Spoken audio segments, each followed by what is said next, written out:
मगर आपके इस बड़े दिल में क्या उन गरीब मुसलमानों के लिए धड़कता हुआ दिल नहीं है कि हम सिर्फ भिखारी हैं, आपके वोट हासिल करेंगे, आपको नेता बनाएंगे, मुख्यमंत्री बनाएंगे, प्रधानमंत्री बनाएंगे और हमको क्या मिलेगा? इफ्तार की दावत और मुंह में खजूर, रिजर्वेशन नहीं मिलेगा हमको। ये कौन सा इंसाफ है सर?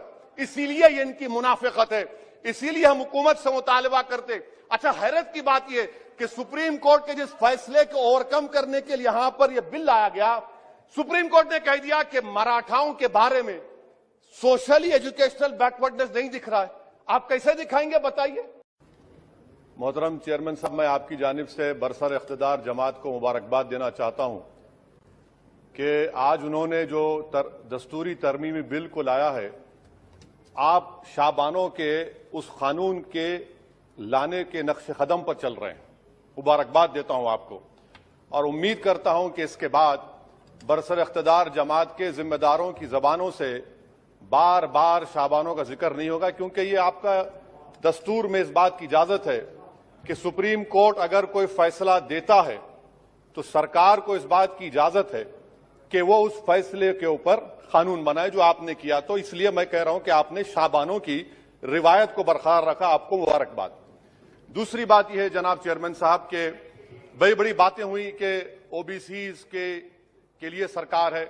मैं इसको डिस्पेल करता हूं, एक्सपोज करता हूं। यह सरकार ओबीसीज के लिए नहीं है। क्यों नहीं है?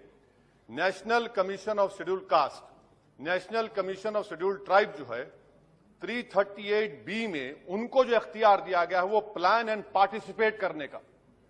आप ओबीसी में एनसीबीसी करने का खाली एडवाइस करना, यहां पर प्लान और पार्टिसिपेट है ही नहीं। तो ये आपका एक्सपोज करता है आपकी हिपोक्रेसी को और आपकी मुनाफिकत को।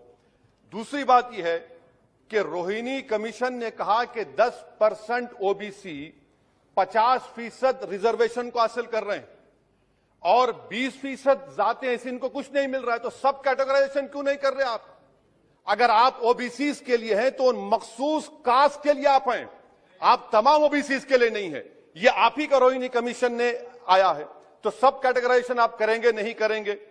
तीसरी बात यह है कि सर ये कैसा बात है कि अगर रियासत तेलंगाना में जो मुसलमानों की बैकवर्ड कास्ट है उनको रिजर्वेशन मिलता है मगर सेंट्रल लिस्ट में उसका जिक्र नहीं होता, तो एक ऐसा कानूनी मैकेनिज्म बनाने की जरूरत है कि अगर किसी स्टेट और रियासत में वो ये तय करती है कि ये हमारे स्टेट की ओबीसी है तो सेंट्रल लिस्ट में उसका रिफ्लेक्ट होना चाहिए। मिसाल के तौर पर बिहार में सुरजापुरी साहब का जिक्र ही नहीं है सेंट्रल लिस्ट में, तो इसका हुकूमत करेगी नहीं करेगी?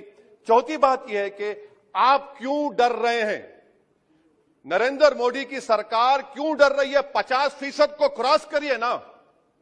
जब प्यार किया तो डरना क्या? तोड़ जाइए 50% को।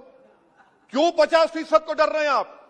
जो 50% है उनको 27%, जो 20% है उनको 50%। तो आपकी मोहब्बत ओबीसी से नहीं है, आपकी मोहब्बत उनके वोट से है और आपका दिल उन 20% के लिए धड़कता है जिसके लिए आपने 50% तहफ्फुज़ रिजर्वेशन दी है। यह आपकी हकीकत है। पांचवी बात यह है स्पीकर साहब कि हम हुकूमत से मुतालबा कर रहे हैं कि प्रोएक्टिवली नरेंद्र मोदी की सरकार 50% सीलिंग को तोड़िए, निकलिए। आप क्यों नहीं करना चाहते? करने की जरूरत है, डेटा है, एम्पिरिकल एविडेंस है बैकवर्डनेस का। वो 50%, 27% कैसा दे रही है? गलत है। छठी बात यह है कि सर ये एक सुनहरा मौका है कि आप इस तरह का कानून बनाइए, 50% लिमिट को क्रॉस करिए और ओबीसी समाज से सही मानों में इंसाफ करिए। सर एक और बात, आज ही के दिन 1950 10 अगस्त को प्रेसिडेंशियल ऑर्डर हमने निकाला था, बड़ा तारीखी दिन था जिसमें हमने शेड्यूल कास्ट को रिजर्वेशन दिया।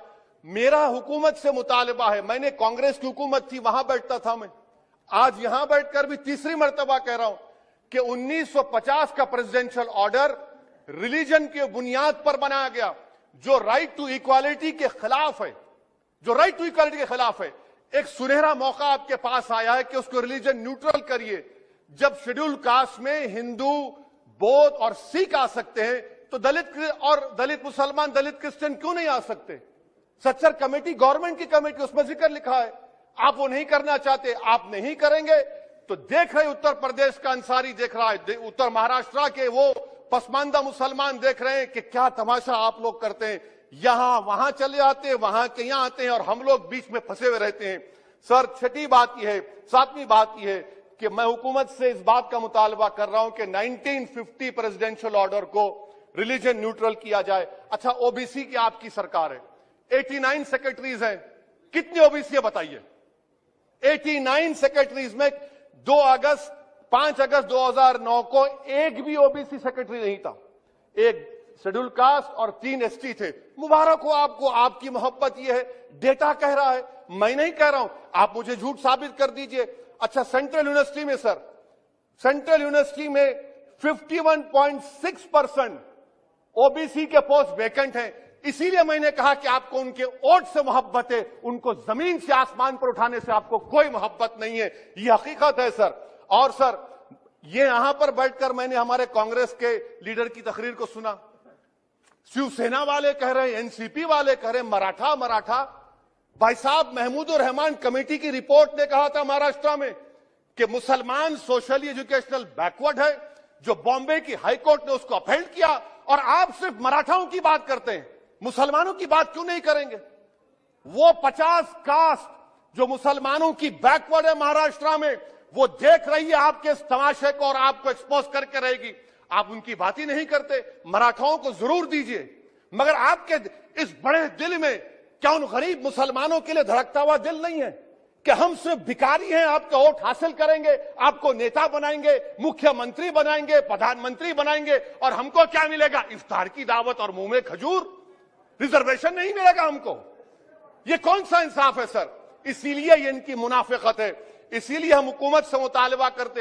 अच्छा, हैरत की बात यह कि सुप्रीम कोर्ट के जिस फैसले को ओवरकम करने के लिए यहां पर यह बिल लाया गया, सुप्रीम कोर्ट ने कह दिया कि मराठाओं के बारे में सोशली एजुकेशनल बैकवर्डनेस नहीं दिख रहा है। आप कैसे दिखाएंगे बताइए? ये महाराष्ट्र के 50 मुसलमान बरादरियां देख रही हैं। इसलिए हम हुकूमत से कहना चाहते हैं कि, और मोदी सरकार से, कि आप ओबीसीज के अपलिफ्टमेंट के लिए नहीं हैं, आप मजलूम के साथ नहीं हैं, आप कमजोर के साथ नहीं हैं, आप बेरोजगार के साथ नहीं है। हां, एक हकीकत है, आप ताकतवर के साथ थे और ताकतवर के साथ रहेंगे। आपको वोट की जरूरत है, ओबीसीज और वो जो मुसलमान बरादरियां नीचे, उनको उठाने की जरूरत नहीं है। स्पीकर साहब, ये बिल यकीनन अच्छा है, मैं इसकी तायीद करता हूं। और गालिब ने बड़ा खूब कहा था कि ये जो तमाशा मैं देखता हूं कि बजीचे अतफाल है, दुनिया मेरे आगे, होता है सब शब रोज तमाशा मेरे आगे। शुक्रिया सर।